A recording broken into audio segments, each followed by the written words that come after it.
ओम नमः शिवाय। आपका स्वागत है आपके अपने चैनल वास्तु गुरु में। आज के एपिसोड में मैं 12 ज्योतिर्लिंगों में तीसरे ज्योतिर्लिंग महाकाल ज्योतिर्लिंग के आविर्भाव की कथा तथा उनकी महिमा को बताने जा रहा हूँ, जैसा कि शिव पुराण में वर्णन किया गया है। वर्तमान में यह ज्योतिर्लिंग मध्य प्रदेश के उज्जैन जिले में स्थित है, जिसका दर्शन और उपासना करके मनुष्य समस्त मनोरथ को प्राप्त कर लेता है तथा परलोक में भी मोक्ष को प्राप्त करता है। यदि आपने हमारे चैनल को अभी तक सब्सक्राइब नहीं किया है तो हमारे चैनल को सब्सक्राइब, लाइक और शेयर करें एवं बेल आइकॉन यानी घंटी वाला बटन जरूर दबाएं, जिससे आने वाले एपिसोड की जानकारी आप तक पहुंचती रहे। क्योंकि हमारा चैनल पूजा विधि, धार्मिक कथाएं, व्रत, वास्तुशास्त्र की सही जानकारी आपको देता है। हम आपको वही जानकारी देते हैं जो कि प्रामाणिक हो। समस्त 12 ज्योतिर्लिंगों के आविर्भाव की कथा एवं उनकी महिमा का वर्णन भी हमारे चैनल पर उपलब्ध है। तो आइए सुनते हैं तृतीय ज्योतिर्लिंग की कथा एवं उनकी महिमा के बारे में। सूत जी कहते हैं, अवंती नाम से प्रसिद्ध एक रमणीय नगरी है जो समस्त देहधारियों को मोक्ष प्रदान करने वाली है। वह भगवान शिव को बहुत ही प्रिय, परम पुण्यमयी और लोक पावनी है।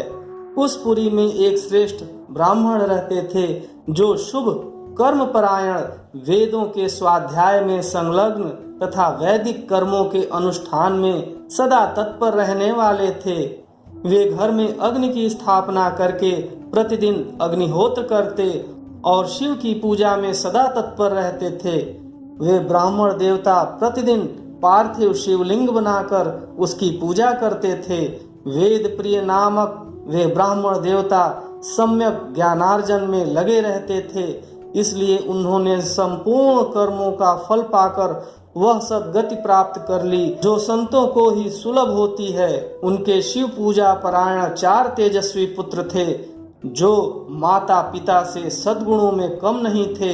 उनके नाम थे देवप्रिय, प्रियमेधा, सुकृत और सुव्रत। उनके सुखदायक गुण वहां सदा बढ़ने लगे। उनके कारण अवंती नगरी ब्रह्म तेज से परिपूर्ण हो गई। उसी समय रत्नमाल पर्वत पर दूषण नामक एक धर्मद्वेषी असुर ने ब्रह्मा जी से वर पाकर वेद, धर्म तथा धर्मात्माओं पर आक्रमण किया। अंत में उसने सेना लेकर अवंती, वर्तमान में उज्जैन के ब्राह्मणों पर भी चढ़ाई कर दी। उसकी आज्ञा से 4 भयानक दैत्य चारों दिशाओं में प्रलयाग्नि के समान प्रकट हो गए, परंतु वे शिव विश्वासी ब्राह्मण बंधु उनसे डरे नहीं।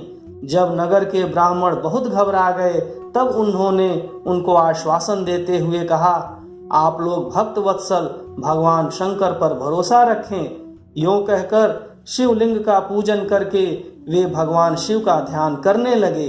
इतने में ही सेना सहित दूषण ने आकर उन ब्राह्मणों को देखा और कहा, इन्हें मार डालो, बांध लो। वेद प्रिय के पुत्र उन ब्राह्मणों ने उस समय उस दैत्य की कही हुई वह बात नहीं सुनी, क्योंकि वे भगवान शंभु के ध्यान मार्ग में स्थित थे।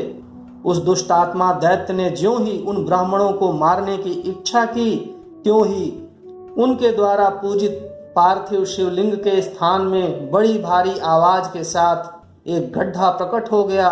उस गड्ढे से तत्काल विकट रूपधारी भगवान शिव प्रकट हो गए, जो महाकाल नाम से विख्यात हुए। वे दुष्टों के विनाशक तथा सत्पुरुषों के आश्रयदाता हैं। उन्होंने उन दैत्यों से कहा, अरे खल, मैं तुझ जैसे दुष्टों के लिए महाकाल प्रकट हुआ हूँ, तुम इन ब्राह्मणों के निकट से दूर भाग जाओ। ऐसा कहकर महाकाल शंकर ने सेना सहित दूषण को अपने हुंकार मात्र से तत्काल भस्म कर दिया। कुछ सेना उनके द्वारा मारी गई और कुछ भाग खड़ी हुई। परमात्मा शिव ने दूषण का वध कर डाला।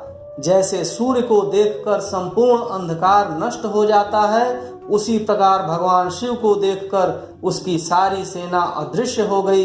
देवताओं की दुंदुभियां बज उठीं और आकाश से फूलों की वर्षा होने लगी। उन ब्राह्मणों को आश्वासन दे सुप्रसन्न हुए। स्वयं महाकाल महेश्वर शिव ने उनसे कहा, तुम लोग वर मांगो।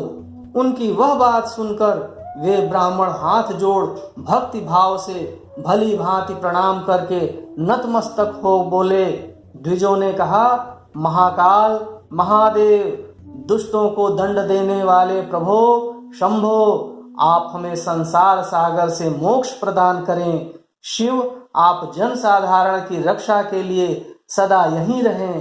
प्रभो शंभो, आप अपना दर्शन करने वाले मनुष्यों का आप सदा ही उद्धार करें। सूत जी कहते हैं, महर्षियों, उनके ऐसा कहने पर उन्हें सद्गति दे भगवान शिव अपने भक्तों की रक्षा के लिए उस परम सुंदर गड्ढे में स्थित हो गए।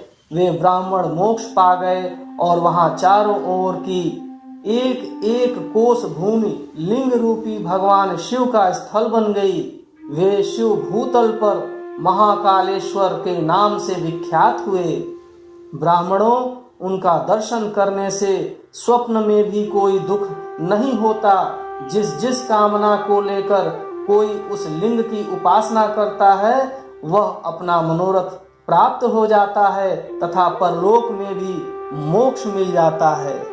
यह थी शिव पुराण में वर्णित तृतीय ज्योतिर्लिंग महाकाल के आविर्भाव की कथा एवं उनकी महिमा का वर्णन।